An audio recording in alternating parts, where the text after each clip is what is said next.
Jesus Christ does not want from us a mediocre life.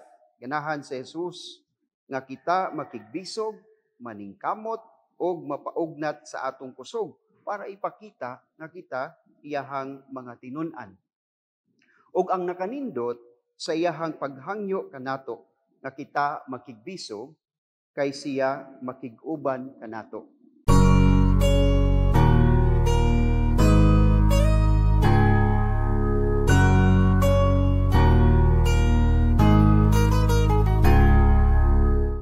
Mayong adlaw kanatong tanan.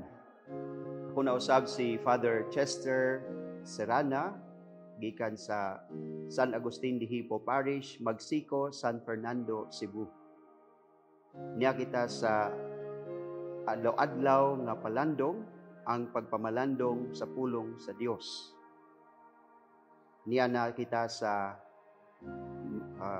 Biyernes sa ika-18 nga simana sa tuig.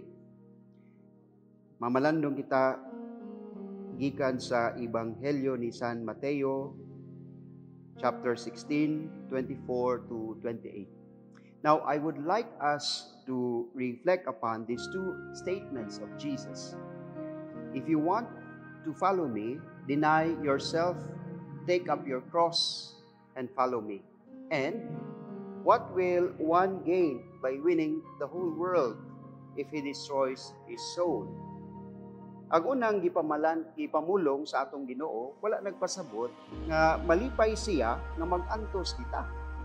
This simply means being a Christian, being a follower of our Lord Jesus Christ, is not easy and it is a serious matter. One archbishop would say it means Christianity is a solemn religion. Jesus Christ does not want from us a mediocre life. Ganahan sa Jesus nga kita makigbisog, maningkamot, o mapaugnat sa atong kusog para ipakita nga kita iyahang mga tinun-an. Og ang nakanindot sa iyahang paghangyo kanato nga kita makigbisog kay siya makiguban kanato. Take up your cross and follow me.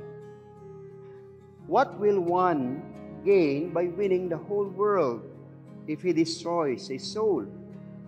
Sakto kaayo ni nga mensahe kay ang social media platforms karon napuno sa controversial nga away kuno di umano o sa usa ka anak ug inahan. Usa ka anak nakakuha og medalya nga gihatag sa kalibutan apan usa ka inahan nasubo kay nawad-an og respeto ang iyahang anak ngadto kaniya. Wala ko nakaibalo sa tibuok istorya, pero ang mando sa atong Ginoong Dios higugmaa og respetoa ang imuhang mga ginikanan. On the one hand, pwede nasayop ang inahan, but on the other hand, pwede pod nasayop ang anak. Pero nganong ang mga katawhan mas muhatag man og positibo nga komento ngadto sa anak og negatibo nga komento ngadto sa inahan? What will one gain by winning the whole world if he destroys his soul? Klaro ang mando sa Dios Amahan nga higugmaon ang mga ginikanan. Kung makadawat ka og medalya nga gikan sa kalibutan, apan wala ka makatuman sa gimando sa Dios Amahan, walay kapuslanan ang tanan. Daghang salamat ug mayong adlaw kanatong tanan.